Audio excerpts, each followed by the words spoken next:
ठीक है बच्चों। तो हमारा हमने जो प्रीवियस क्लास में पढ़ा था वो था टाइप्स ऑफ मेजरिंग इंस्ट्रूमेंट। हमने वहाँ पे एनालॉग इंस्ट्रूमेंट क्या होता है ये समझ लिया, डिजिटल इंस्ट्रूमेंट क्या होता है ये समझ लिया, एनालॉग सिग्नल क्या होता है ये समझ लिया, डिजिटल सिग्नल क्या होता है ये समझ लिया। एनालॉग इंस्ट्रूमेंट के बारे में मैंने आपको क्या बताया था कि ये जो एनालॉग इंस्ट्रूमेंट है इसमें जो रीडिंग शो होती है वो स्केल और पॉइंटर की हेल्प से शो होती है। और जो डिजिटल सिग्नल है इसमें जो रीडिंग शो होती है वो न्यूमेरिकल नंबर्स की फॉर्म में शो होती है। ठीक है, ये इसका मेजर डिफरेंस है। ठीक है।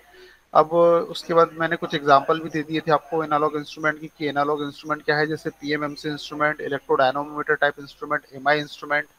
ठीक है, ये सब मैंने आपको बताया था। और फिर मैंने डिजिटल इंस्ट्रूमेंट की भी आपको एग्जांपल दिए थे कुछ। डिजिटल इंस्ट्रूमेंट के एग्जांपल मैंने आपको दिए थे, जैसे कि digital voltmeter, digital frequency metre, ये सब कुछ।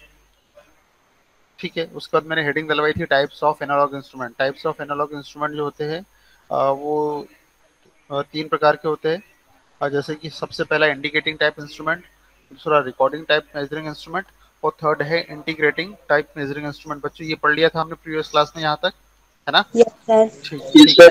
ठीक है, आज हम आगे बढ़ेंगे।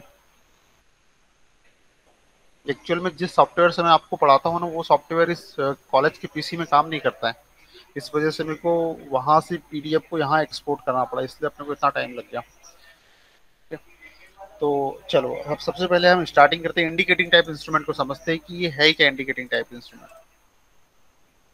ये इंडिकेटिंग टाइप इंस्ट्रूमेंट है क्या? देखो, सिंपल सी लैंग्वेज में हम देखें तो जब हम सप्लाई देते हैं जब हम सप्लाई देते हैं तभी ये रीडिंग देते हैं।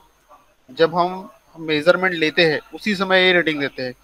या फिर हम ऐसा बोल सकते हैं कि जब हम सप्लाई देते हैं या इनपुट देते हैं तभी ये हमें रीडिंग देते हैं। जैसे ही हम इनपुट हटा लेते हैं ये वापस से अपनी जीरो पोजीशन पे आ जाते हैं। इंडिकेटिंग टाइप इंस्ट्रूमेंट क्या होता है? This types of instrument which display the reading only at the time of measurement. मतलब इस प्रकार के जो इंस्ट्रूमेंट होते हैं वो केवल मेजरमेंट के समय ही रीडिंग देते हैं। व्हेन सप्लाई रिमूव्ड मतलब इनपुट रिमूव कर लिया, सप्लाई रिमूव करने का मतलब इनपुट रिमूव कर लिया, then it again comes to its original state. तो जैसे ही हम सप्लाई हटा लेते हैं या इनपुट देना बंद कर देते हैं वापस से हमारा जो पॉइंटर है वो जीरो पोजीशन पे आ जाता है। इस प्रकार की, जैसे आपने देखा ही होगा लाइब्रेरी लेबोरेटरी में, जब हमको करंट का मेजरमेंट करना रहता है तो हम अमीटर से मेजर करते हैं, तो ये जो पॉइंटर है ये उठ के जैसे 10 एम्पियर करंट फ्लो हो रहा है तो ये 10 एम्पियर पे यहाँ काटा यहाँ पे चला जाएगा, 20 एम्पियर फ्लो हो रहा है तो यहाँ पे चला जाएगा। तो जितना करंट फ्लो हो रहा है वहां पे हमारा पॉइंटर चला जाएगा।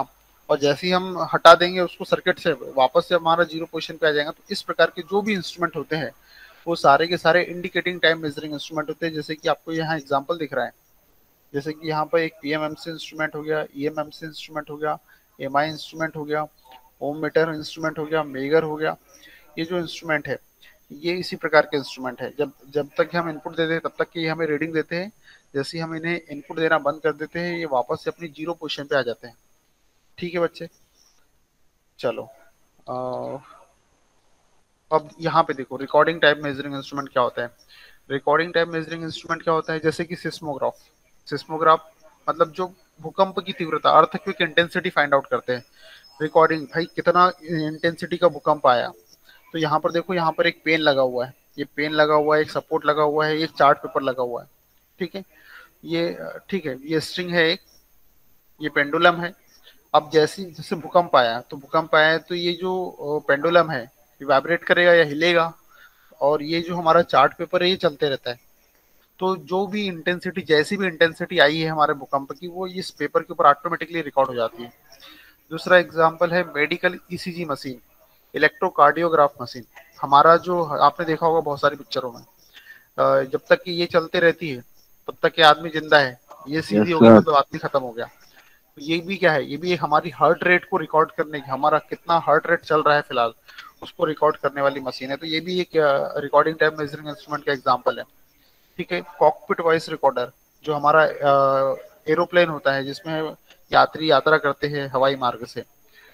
ठीक है, तो वहां पर जो ये कॉकपिट वॉइस रिकॉर्डर होता है वो ये सारी हमारे जो एरोप्लेन है उसके इंजन की हर एक कंडीशन को रिकॉर्ड करता है कि क्या है, कोई दिक्कत तो नहीं है, कितना गर्म है, कितना ठंडा है, क्या नहीं है, फ्यूल कितना है, एवरीथिंग, टेम्परेचर कितना है, बाहर का कितना है, अंदर का कितना है, ये सब कुछ रिकॉर्ड करने का काम ये कॉकपिट वॉइस रिकॉर्डर का होता है। पुराने जमाने में जो मैग्नेटिक टेप आते थे, ये तो बहुत फेमिलियर होंगे इससे, पता नहीं आप लोग थे कि नहीं थे। इस प्रकार की कैसेटें आती है और इसमें गाने रिकॉर्ड होते थे, तो इसलिए इसको भी रिकॉर्डिंग टाइप मेजरिंग इंस्ट्रूमेंट बोला गया। ठीक है, ये बच्चों ये दो कैटेगरी हमने देख ली, एक इंडिकेटिंग टाइप मेजरिंग इंस्ट्रूमेंट, दूसरा रिकॉर्डिंग टाइप इंस्ट्रूमेंट। तीसरा तीसरा है इंटीग्रेटिंग टाइप मेजरिंग इंस्ट्रूमेंट। तीसरा जो इंस्ट्रूमेंट है वो है integrating type measuring instrument.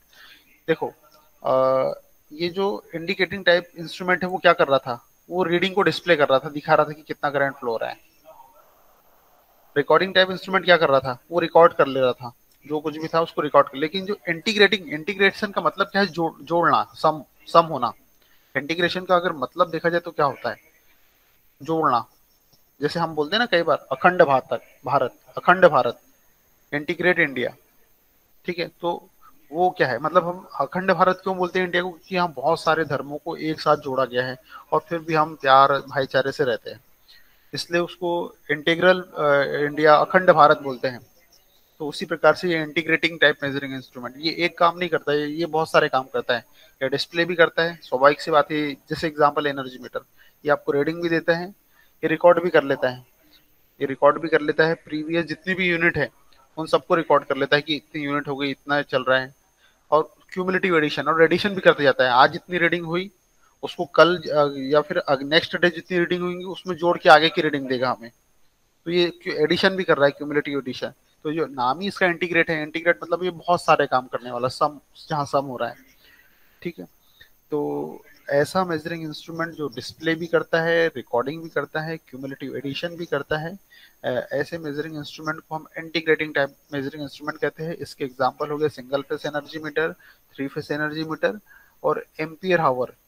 Ampere हावर मीटर मतलब, एम्पियर हावर मीटर क्या होता है, जो डीसी सप्लाई की एनर्जी को जो मेजर करता है वो एम्पियर हावर मीटर होता है। ठीक है, तो ये तीनों, तो एक काम करो सबसे पहले इसको कॉपी करो,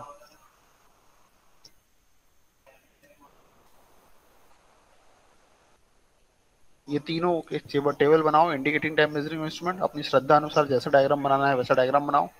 और और ये सब बनाओ अपने हिसाब से कि आपको समझ में आ जाए, या फिर नाम लिख लो केवल, पीएमएमसी, ईएमएमसी, इलेक्ट्रो, ये seismograph, electrocardiograph, magnetic tape, cockpit voice, बस नाम लिख लो। अगर डायग्राम बनाने में टाइम लग जाएगा, एक टेबल बनाओ और ऐसा लिख लो फटाफट, जल्दी जल्दी करो, है ना। डायग्राम अगर बनाने की इच्छा है तो उसके लिए जगह छोड़ दो, ये होमवर्क है आपका। और समझ में नहीं आया हो तो पूछो मुझसे। ये जो आपके सामने जो पीडीएफ दिख रही है, ये मैंने इलेक्ट्रिकल थर्ड सेम बीटेक वालों को पढ़ाया था, वो उनके भी थर्ड सेमेस्टर में था ये सब्जेक्ट, तो नोट्स बनी वाली है मेरे पास, बस उसी से मैं आपको पढ़ा रहा हूँ। सारी नहीं बनी है, कुछ कुछ बनी हुई है। जो हम अटेंडेंस देंगे वो मैं आखिरी के लेक्चर में लूंगा, अभी नहीं लूंगा, याद रखना। और जो अभी नहीं रहेगा उसको वहां भी अटेंडेंस नहीं मिलेगी। ऐसा नहीं कि वहां अटेंडेंस दे रहा हूँ तो बच्चे सर गायब। हाँ बोलो। सर ये इंडिकेटिंग सर टाइप्स इंस्ट्रूमेंट की एक बार आप डेफिनेशन बोल देंगे? अरे तो वो तो अभी ये लिखो, तो वो तो बोल लिखा रहा हूँ ना मैं, वो तो पहले इतना तो लिखो एग्जाम्पल तीनों एक साथ, फिर मैं लिखा रहा हूँ सबकी, वो तो लिखाना है मुझे। ये एग्जाम्पल लिख लो, फिर उनकी डेफिनेशन अलग से लिखा रहा हूँ। ये तीनों को देख के लिख लो, इंग्लिश मीडियम वाले तो इसे कॉपी कर लो पूरा, और हिंदी मीडियम वाले बच्चे मैं आपके लिए बोल रहा हूँ। इंग्लिश मीडियम वाले पूरा कॉपी कर लो, जो मैंने समझाया है वही बोलूंगा अभी मैं। तो इंग्लिश मीडियम वाले एज इट इज कॉपी कर लो, हिंदी मीडियम के लिए मैं बोल रहा हूँ। बच्चों हेडिंग डालो, हिंदी मीडियम वाले indicating type measuring instrument, indicating type measuring instrument. Yes sir, well reading. ठीक है, लिखो, इस प्रकार के मेजरिंग इंस्ट्रूमेंट, इस प्रकार के मेजरिंग इंस्ट्रूमेंट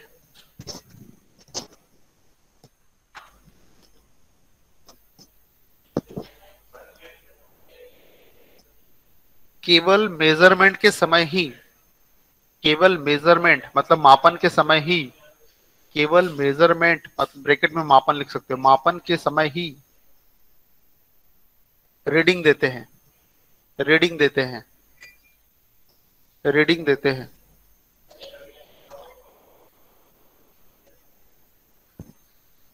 जैसे ही सप्लाई, जैसे ही सप्लाई, ब्रैकेट में लिखो इनपुट, जैसे ही सप्लाई ब्रैकेट में लिखो इनपुट हटा देते हैं, इनपुट हटा देते हैं, इंस्ट्रूमेंट अगेन ओरिजिनल कंडीशन में, अगेन ओरिजिनल कंडीशन में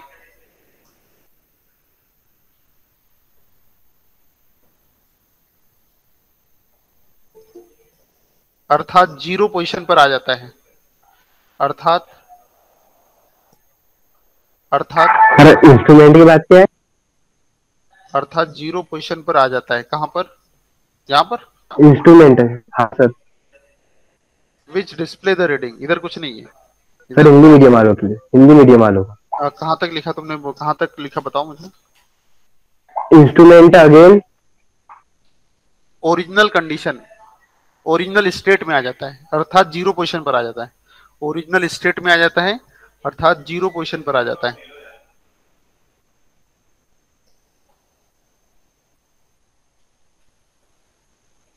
ओरिजिनल स्टेट में आ जाता है अर्थात जीरो पोजीशन पर आ जाता है।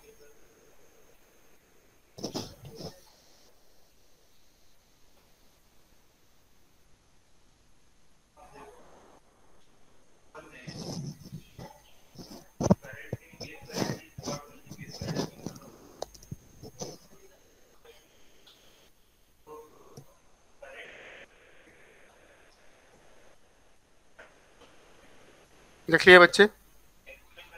चलो यस हेडिंग सर। मारो रिकॉर्डिंग टाइप इंस्ट्रूमेंट, और इसके एग्जाम्पल तो आपने ऊपर लिख ही लिए, अब लिखो रिकॉर्डिंग टाइप इंस्ट्रूमेंट। इस प्रकार के measuring instrument, recording type measuring instrument में लिखो इस टाइप के मेजरिंग इंस्ट्रूमेंट इलेक्ट्रिकल क्वांटिटी में, इलेक्ट्रिकल क्वांटिटी अथवा फिजिकल क्वांटिटी, इलेक्ट्रिकल क्वांटिटी अथवा फिजिकल क्वांटिटी, इलेक्ट्रिकल क्वांटिटी अथवा फिजिकल क्वांटिटी में लगातार वेरिएशन, लगातार वेरिएशन, लगातार वेरिएशन को रिकॉर्ड करती है, रिकॉर्ड करता है। इस प्रकार के मेजरिंग इंस्ट्रूमेंट में, इस प्रकार के मेजरिंग इंस्ट्रूमेंट में स्टोरेज फैसिलिटी भी होती है, इस प्रकार के मेजरिंग इंस्ट्रूमेंट में स्टोरेज फैसिलिटी भी होती है, इस प्रकार के मेजरिंग इंस्ट्रूमेंट में स्टोरेज फैसिलिटी भी होती है।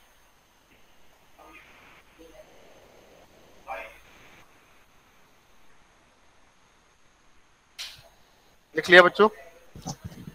लिख लिया? इस प्रकार के मेजरिंग इंस्ट्रूमेंट में स्टोरेज फैसिलिटी भी होती है। यस सर, लिख लिया। क्या बच्चे, कुछ सर बोल हो रहे गया, हो? सर हो ठीक है, गया। ठीक है। थर्ड लिखो integrating type measuring instrument.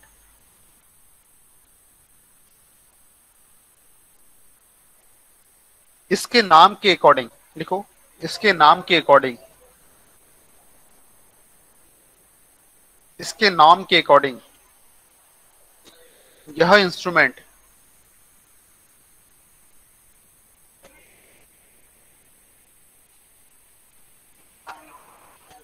Multipurpose, multipurpose task perform करता है, मल्टीपर्पस टास्क परफॉर्म करता है, मल्टीपर्पस टास्क परफॉर्म करता है। इंग्लिश मीडियम वाले इसको ट्रांसलेट कर लो इंग्लिश में। इसके नाम के अकॉर्डिंग यह इंस्ट्रूमेंट मल्टीपर्पस टास्क परफॉर्म करता है। ये ऐड कर लो इंटीग्रेटिंग टाइप इंस्ट्रूमेंट में। इसके नाम के अकॉर्डिंग यह इंस्ट्रूमेंट मल्टीपर्पस टास्क परफॉर्म करता है, जैसे कि, जैसे कि, जैसे कि number 1 number 1 display, number 1 display, number 2 recording, number 3 cumulative addition etcetera.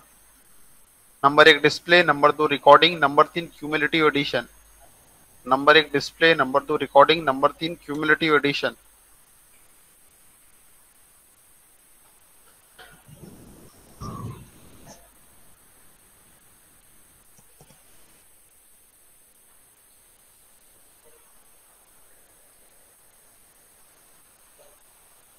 ठीक है, लिख लिया बच्चे? Yes sir. ठीक है, अब हम डिटेल में पढ़ेंगे इंडिकेटिंग टाइप मेजरिंग इंस्ट्रूमेंट को। तो हेडिंग डालिए indicating type measuring instrument. Indicating type measuring instrument, indicating type measuring instrument, heading डालिए।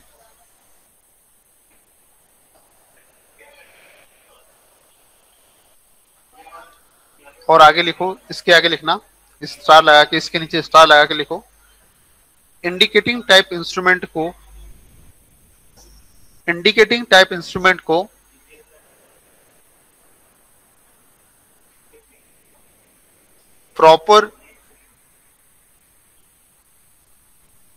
प्रॉपर तरीके से कार्य कराने के लिए, इंडिकेटिंग टाइप मेजरिंग इंस्ट्रूमेंट को प्रॉपर तरीके से कार्य करवाने के लिए, इंग्लिश मीडियम वाले बच्चे लिखो for proper function of indicating type measuring instrument 3 types of torque necessary. For proper function of indicating type measuring instrument 3 types of torque necessary. Hindi medium वाले बच्चों, इंडिकेटिंग टाइप मेजरिंग इंस्ट्रूमेंट को चलाने के लिए या कार्य करवाने के लिए 3 प्रकार के टॉर्क आवश्यक है। ये लिखो। सर वो आपने बोला था ना प्रॉपर तरीके से, उसके बाद क्या है? अब फिर से बोलो बेटा, बच्चे रिपीट करो, क्या बोला था मैंने? सर इंडिकेटिंग टाइप इंस्ट्रूमेंट को प्रॉपर तरीके से, हाँ, कार्य करवाने के लिए 3 प्रकार के टॉर्क आवश्यक है। 3 प्रकार के टॉर्क आवश्यक है,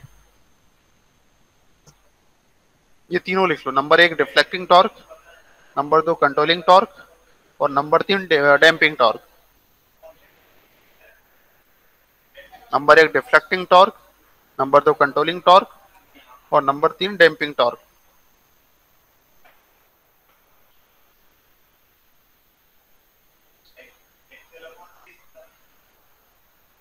लिख लिया बच्चे? ठीक है, देखो जी डिफ्लेक्टिंग टॉर्क क्या होता है। ये डिफ्लेक्टिंग टॉर्क क्या है?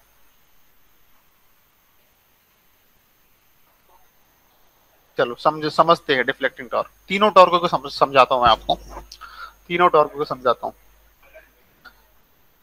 ये डिफ्लेक्टिंग टॉर्क क्या होता है? इस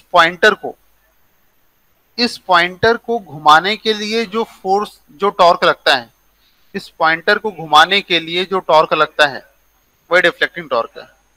क्या है डिफ्लेक्टिंग टॉर्क? इस पॉइंटर को अपनी इनिशियल पोजीशन से घुमाने के लिए जो टॉर्क लगता है उसी को डिफ्लेक्टिंग टॉर्क कहते हैं। कोई बड़ी बात है क्या इसमें? बिल्कुल आसान है कि पॉइंटर को डिफ्लेक्ट करने के लिए, यहां लिखा भी है मैंने, this is torque required in measuring instrument to move या deflect pointer from its initial position called deflecting torque. Measuring instrument में पॉइंटर को मूव या डिफ्लेक्ट करने के लिए इनिशियल पोजीशन से जो टॉर्क लगता है उसी को हम डिफ्लेक्टिंग टॉर्क कहते हैं। समझ में आ गई के बाद डिफ्लेक्टिंग टॉर्क क्या है? पॉइंटर को अपने इनिशियल पोजीशन से, हाँ तो इंग्लिश मीडियम वाले इसको कॉपी कर लो, हिंदी मीडियम वाले बच्चों हेडिंग डालो, मैं बोल रहा हूँ आपके लिए। हिंदी मीडियम वाले बच्चों हेडिंग डालो डिफ्लेक्टिंग टॉर्क, मैं बोल रहा हूँ आपके लिए। इंग्लिश मीडियम वाले कॉपी कर लो इसे। लिखो बच्चों। जी सर। मेजरिंग इंस्ट्रूमेंट में, मेजरिंग इंस्ट्रूमेंट में पॉइंटर को, मेजरिंग इंस्ट्रूमेंट में पॉइंटर को, मेजरिंग इंस्ट्रूमेंट में पॉइंटर को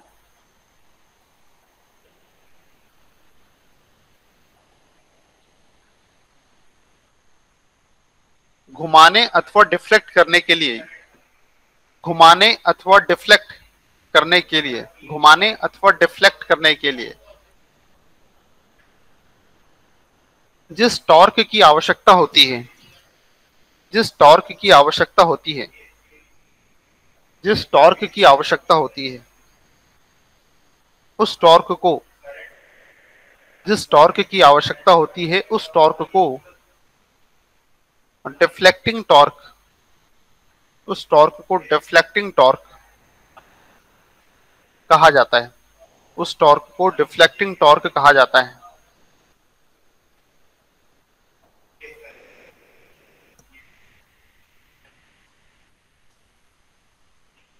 लिख लिया बच्चों?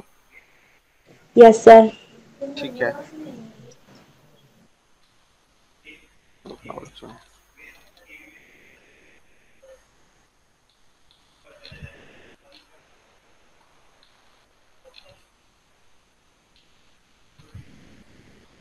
ठीक है। अब देखो, अब पॉइंटर घूम गया मेरा, लेकिन अगली कंडीशन क्या है? Controlling torque. दूसरा क्या है? Controlling torque. अब हमने डिफ्लेक्टिंग टॉर्क तो देख लिया क्या होता है, लेकिन अब बात आती है कंट्रोलिंग टॉर्क की। कंट्रोलिंग टॉर्क क्या है? अब कंट्रोलिंग टॉर्क क्यों चाहिए बच्चों? सबसे पहले तो ये बताओ मुझे। यहाँ पे डिफ्लेक्टिंग टॉर्क हो गया, ये डिफ्लेक्टिंग टॉर्क ने मेरा पॉइंटर घुमा दिया, लेकिन ये कंट्रोलिंग टॉर्क के इस पॉइंटर को कंट्रोल करने की जरूरत क्यों पड़ी? कोई बता सकता है क्या मुझे? थोड़ा अपना व्यू रख सकता है कि ये कंट्रोलिंग टॉर्क क्यों चाहिए? कोई भी अपना अपना सर डिफ्लेक्टिंग टॉर्क का तो सर उसको मूव कर रहा है, बट सर उसको एग्जैक्टली प्लेस पे रखने के लिए सर कंट्रोल होना चाहिए ना। एग्जैक्टली प्लेस पे रोकने के लिए, है ना? Yes sir. हाँ बिल्कुल सही बोल रहे हो तुम, बिल्कुल सही बोल रहे हो। देखो सही बोला है क्या, क्योंकि जब ये पॉइंटर डिफ्लेक्ट होगा, जब ये पॉइंटर डिफ्लेक्ट होगा तो भाई अगर हमने 10 एम्पीयर करंट दिया है तो 10 एम्पीयर पे जाकर रुक जाना चाहिए। अगर हमने 10 एम्पीयर करंट दिया है तो 10 एम्पीयर पे जाकर रुक जाना चाहिए। 5 एम्पीयर करंट दिया तो 5 एम्पीयर पे जाकर रुक जाना चाहिए। लेकिन अगर कंट्रोलिंग टॉर्क नहीं होगा तो मेरा पॉइंटर हर बार फुल स्केल डिफ्लेक्शन रीडिंग देगा मुझे। अगर ये कंट्रोलिंग टॉर्क मेरे मेजरिंग इंस्ट्रूमेंट में नहीं होगा तो ये पॉइंटर हर बार जैसे ही करंट जाएगा तो वो पूरा घूमेगा यहाँ तक, वो पूरा यहाँ तक घूमेगा, पूरा फुल स्केल डिफ्लेक्शन रीडिंग देगा हर बार। इसलिए कंट्रोलिंग टॉर्क बहुत इंपॉर्टेंट है। आपको कोई पूछे कि कंट्रोलिंग टॉर्क नहीं होगा तो क्या होगा, तो आपको ये बोलना है कि सर यदि कंट्रोलिंग टॉर्क नहीं होगा तो हमारा जो पॉइंटर है वो हर बार हमें फुल स्केल डिफ्लेक्शन की रीडिंग देगा। फुल स्केल डिफ्लेक्शन मतलब जो स्केल की आखिरी लिमिट है, हर बार मेरा पॉइंटर घूम के यहाँ पहुंच जाएगा, क्योंकि कोई कंट्रोलिंग ही नहीं है, कोई रोकने वाला नहीं है। तो इस प्रकार की कंट्रोलिंग करना है कि जितना करंट दे रहा हूं मैं उतने पे जाकर वो रुक जाए, जितना मैं करंट दे रहा हूं उतने पर जाकर वो रुक जाए। इस प्रकार की कंट्रोलिंग मुझे प्रोवाइड करना है। तो कंट्रोलिंग के लिए मेरे दिमाग में क्या आ रहा है? कंट्रोलिंग के लिए मेरे दिमाग में आता है स्प्रिंग। कंट्रोलिंग के लिए मेरे दिमाग में आती है स्प्रिंग। देखो कंट्रोल टॉर्क, ठीक है, कंट्रोलिंग टॉर्क के दो बहुत इंपॉर्टेंट पर्पस हैं। पहला पर्पस क्या है कि produced output must be directly proportional to input. इसका मतलब यह हुआ कि भाई आप जितना इनपुट दे रहे हो उतना ही आउटपुट मिलना चाहिए, जितना इनपुट दे रहे हो उतना ही आउटपुट मिलना चाहिए। Produced output must be directly proportional to input का मतलब है कि आप जितना इनपुट दे रहे हो उतना ही आउटपुट मिलना चाहिए। मतलब आउटपुट है वो किसके समानुपाती होना चाहिए, किसके प्रोपोर्शनल होना चाहिए?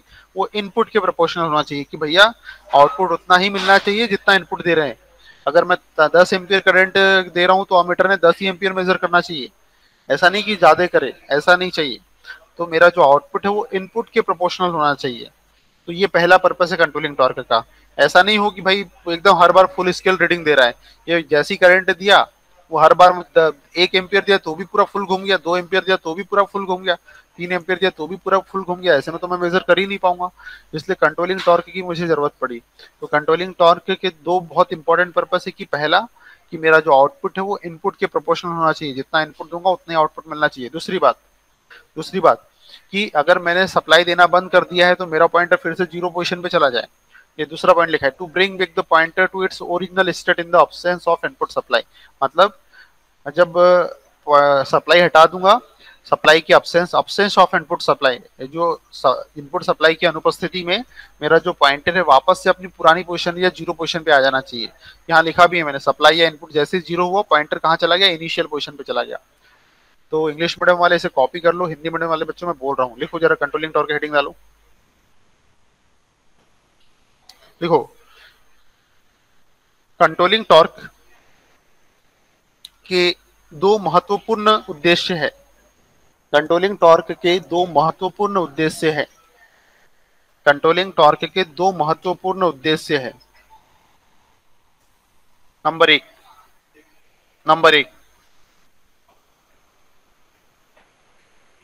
मेजरिंग इंस्ट्रूमेंट का आउटपुट, मेजरिंग इंस्ट्रूमेंट का आउटपुट, नंबर एक लिखो, मेजरिंग इंस्ट्रूमेंट का आउटपुट, मेजरिंग इंस्ट्रूमेंट का आउटपुट इनपुट के समानुपाती होना चाहिए। मेजरिंग इंस्ट्रूमेंट का आउटपुट इनपुट के समानुपाती, प्रोपोर्शनल होना चाहिए। मेजरिंग इंस्ट्रूमेंट का आउटपुट इनपुट के समानुपाती, समानुपाती मतलब प्रोपोर्शनल होना चाहिए।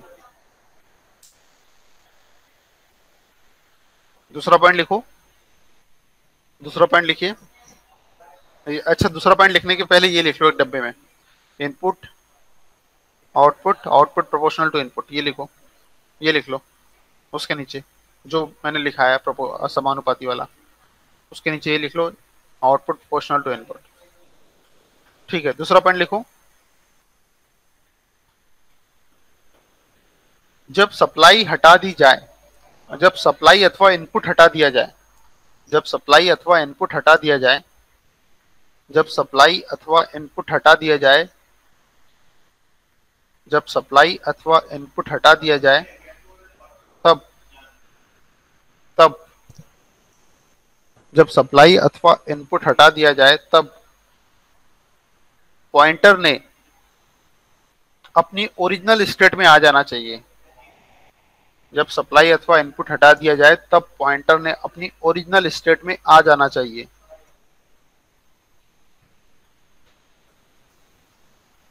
तब पॉइंटर ने अपनी ओरिजिनल स्टेट में आ जाना चाहिए।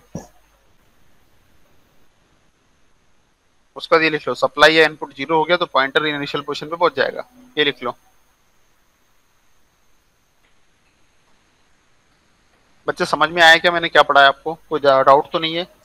आज की क्लास में देख लो, फिर उसके बाद हम क्लास को एंड कर रहे हैं, फिर हम मिलेंगे लंच के बाद, अपना एक और लेक्चर है वहां पे, यही पढ़ेंगे वहां पे, इसी को आगे बढ़ाएंगे। ठीक है, देख लो बच्चों, एक बार रिवाइज कर लो, पन्ने पलटा लो, अगर कुछ लग रहा है कि सर ये समझ में नहीं आया तो मैं बताऊंगा आपको। सर एक बार ये वाला समझा दीजिए। कौन सा वाला? ये सर कंट्रोलिंग ये टॉर्क वाला? कंट्रोलिंग टॉर्क, यस देखो सर। देखो बच्चे, कंट्रोलिंग टॉर्क क्या है? डिफ्लेक्टिंग टॉर्क का समझ में आया तुम्हें? क्या है डिफ्लेक्टिंग टॉर्क, तुम ही बताओ पहले। सर जब पॉइंटर को डिफ्लेक्ट होता है तो उसको डिफ्लेक्टिंग टॉर्क बोलते हैं। हाँ ऐसा बोलो, सर पॉइंटर को डिफ्लेक्ट करने के लिए जिस टॉर्क की आवश्यकता होती है उसे हम डिफ्लेक्टिंग टॉर्क कहते हैं। बोलो यही वाली लाइन रिपीट करो। सर पॉइंटर को डिफ्लेक्ट करने की आवश्यकता होती है तो उसे हम डिफ्लेक्टिंग टॉर्क नहीं ऐसा कहते नहीं, हैं। ऐसा बोलो, जब पॉइंटर मेजरिंग इंस्ट्रूमेंट में पॉइंटर को डिफ्लेक्ट करने के लिए जिस टॉर्क की आवश्यकता होती है उसे डिफ्लेक्टिंग टॉर्क कहते हैं। यही वर्ड चाहिए मुझे, सेम। Yes sir. बोलो। जब पॉइंटर, जब मेजरिंग इंस्ट्रूमेंट में पॉइंटर को डिफ्लेक्ट करने की आवश्यकता होती, कराने के लिए जिस टॉर्क की आवश्यकता होती है, कराने के लिए जिस टॉर्क की आवश्यकता होती है उस टॉर्क को डिफ्लेक्टिंग टॉर्क कहते हैं। उस टॉर्क को डिफ्लेक्टिंग टॉर्क कहते हैं। अब एक बार एक पूरे फ्लो में बोलो यही लाइन, की आवश्यकता होती है, जिस टॉर्क की आवश्यकता होती है उसे डिफ्लेक्टिंग टॉर्क कहते हैं। अब एक बार फिर से बोलो पूरी, एकदम पूरा फ्लो में। सर जब कोई मेजरिंग इंस्ट्रूमेंट में कोई डिफ्लेक्टिंग टॉर्क, जिस टॉर्क की आवश्यकता होती है डिफ्लेक्टिंग के लिए, पॉइंटर को डिफ्लेक्ट करने के लिए जिस टॉर्क की आवश्यकता होती है उस टॉर्क को डिफ्लेक्टिंग टॉर्क कहते हैं। चलो आ जाओ वापस इधर। देखो मतलब इस पॉइंटर को डिफ्लेक्ट करने के लिए मुझे जिस टॉर्क की जरूरत थी वो डिफ्लेक्टिंग टॉर्क है, वो तो मुझे समझ में आ गया कि यार पॉइंटर को घुमाना है, लेकिन पॉइंटर ने घूम तो रहा है, अच्छी बात है, लेकिन जितना करंट दे उतना ही घूमना चाहिए ना। पॉइंटर को जितना करंट दे रहा हूँ उतना ही घूमना चाहिए। अब यहाँ पर 10 एम्पियर इसकी लास्ट लिमिट है, ये 10 एम्पियर इसकी यहाँ पे लास्ट लिमिट है स्केल की। मैंने 1 एम्पियर दिया तो भी 10 एम्पियर पे जाके रुक रहा है, 2 एम्पियर दिया तो भी 10 एम्पियर पे जाके रुक रहा है, 3 एम्पियर दिया तो भी 10 एम्पियर पे जाके रुक रहा है, 4 एम्पियर दिया तो भी 10 एम्पियर पे जाके तो रीडिंग दे रहा है। तो यार ऐसे तो काम नहीं चलेगा। तो इसीलिए हमें कंट्रोलिंग टॉर्क की जरूरत पड़ी कि भैया जितना इनपुट देंगे उतना ही आउटपुट मिलना चाहिए, ज्यादा ही नहीं। इसलिए हमें कंट्रोलिंग टॉर्क की जरूरत पड़ी। कंट्रोलिंग टॉर्क क्या करेगा? कंट्रोलिंग टॉर्क का पर्पस क्या है? पहला पर्पस की जो आउटपुट है वो इनपुट के प्रोपोर्शनल होना चाहिए, जितना इनपुट देंगे उतना ही आउटपुट मिलना चाहिए, ठीक है। और उसके बाद क्या है कि अगर मैं सप्लाई हटा दूं तो मेरा पॉइंटर फिर से हमारी इनिशियल पोजीशन या जीरो पोजीशन पे आ जाना चाहिए। अब देखो ये पॉइंटर है, ये स्प्रिंग लगी हुई है, ये स्प्रिंग के साथ में ये घूम रहा है, ये घूमते घूमते घूमते घूमते यहाँ गया, क्योंकि ये स्प्रिंग घूम रही है, क्योंकि इस पर डिफ्लेक्टिंग टॉर्क लग रहा है। लेकिन जैसे ही सप्लाई हटा दूंगा तो ये वापस से स्प्रिंग क्या खुलना चालू हो जाएगी ना, वापस से खुलना, अपनी पुरानी पोजीशन पे जाने की कोशिश करेगी। मैंने कल ही आपको कल नहीं, आपको नहीं पढ़ाया था, इधर पढ़ाया था दूसरी क्लास में। अब देखो ये स्प्रिंग घूम रही है, अभी आगे क्लियर हो जाएगा। स्प्रिंग घूम रही है तो जैसे आप चाबी भरते हो कार में, आपने खिलौने वाली कार देखी है, खिलौने वाली कार जिसमें हम चाबी भरते थे फिर उसका छोड़ देते थे, तो वो स्प्रिंग क्या होती थी, स्प्रिंग वापस से खुलती थी। जितनी स्प्रिंग कसा गई है, घूम गई है, वो वापस से जैसी थी पहले वैसे होने की कोशिश करती है। इसलिए तो हमारी वो जो बचपन में हम छोटे थे जब जो कार चाबी वाली कार चलाते थे उसमें स्पाइरल स्प्रिंग लगी रहती थी, जैसे हम छोड़ देते थे तो ये स्प्रिंग वापस से खुलना चालू हो जाती थी, तो वापस से हमारी पुरानी पोजीशन में आने की कोशिश करती थी, ठीक है। अभी और क्लैरिटी आ जाएगी, अभी आगे की क्लास में और क्लैरिटी हमको मिल जाएगी, ठीक है बच्चों। समझ में आया क्या तुम्हें? Yes sir. क्या है बताओ कंट्रोलिंग टॉर्क का पर्पस?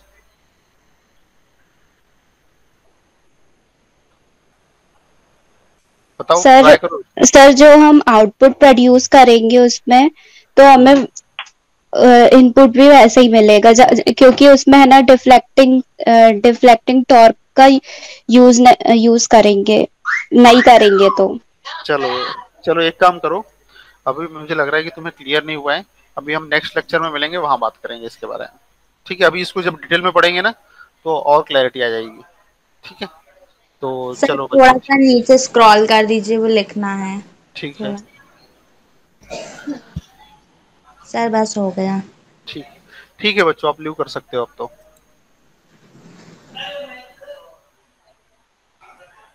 Yes sir. ठीक है बच्चों, ठीक है, लीव करो आप।